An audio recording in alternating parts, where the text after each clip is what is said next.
Ésaïe, chapitre 59. La confession et le salut pour Israël.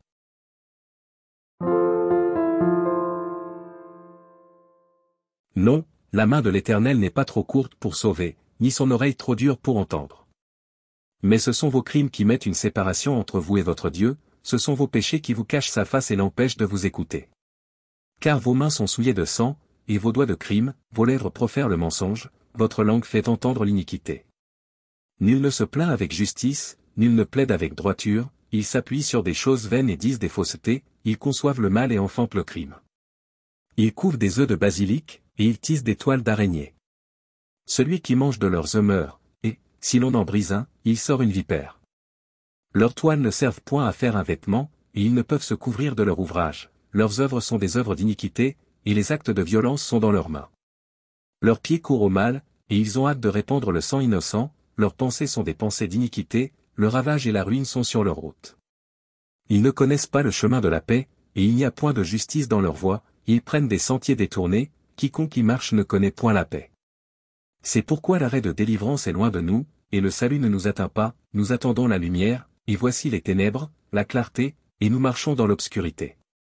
Nous tâtonnons comme des aveugles le long d'un mur, nous tâtonnons comme ceux qui n'ont point Dieu, nous chancelons à midi comme de nuit, au milieu de l'abondance nous ressemblons à des morts. Nous grondons tous comme des ours, nous gémissons comme des colombes, nous attendons la délivrance, et elle n'est pas là, le salut, il est loin de nous. Car nos transgressions sont nombreuses devant toi, et nos péchés témoignent contre nous, nos transgressions sont avec nous, et nous connaissons nos crimes. Nous avons été coupables et infidèles envers l'Éternel, nous avons abandonné notre Dieu, nous avons proféré la violence et la révolte, conçu et médité dans le cœur des paroles de mensonge.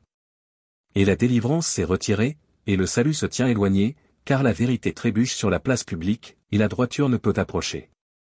La vérité a disparu, et celui qui s'éloigne du mal est dépouillé. L'Éternel voit, d'un regard indigné, qu'il n'y a plus de droiture. Il voit qu'il n'y a pas un homme, il s'étonne de ce que personne n'intercède, alors son bras lui vient en aide, et sa justice lui sert d'appui. Il se revêt de la justice comme d'une cuirasse, et il met sur sa tête le casque du salut, il prend la vengeance pour vêtement, et il se couvre de la jalousie comme d'un manteau. Il rendra à chacun selon ses œuvres, la fureur à ses adversaires, la pareille à ses ennemis, il rendra la pareille aux îles. On craindra le nom de l'Éternel depuis l'Occident, et sa gloire depuis le soleil levant, quand l'ennemi viendra comme un fleuve, l'Esprit de l'Éternel le mettra en fuite. Un Rédempteur viendra pour Sion, pour ceux de Jacob qui se convertiront de leurs péchés, dit l'Éternel. Voici mon alliance avec eux, dit l'Éternel, mon esprit, qui repose sur toi, et mes paroles, que j'ai mises dans ta bouche, ne se retireront point de ta bouche, ni de la bouche de tes enfants, ni de la bouche des enfants de tes enfants, dit l'Éternel, dès maintenant et à jamais.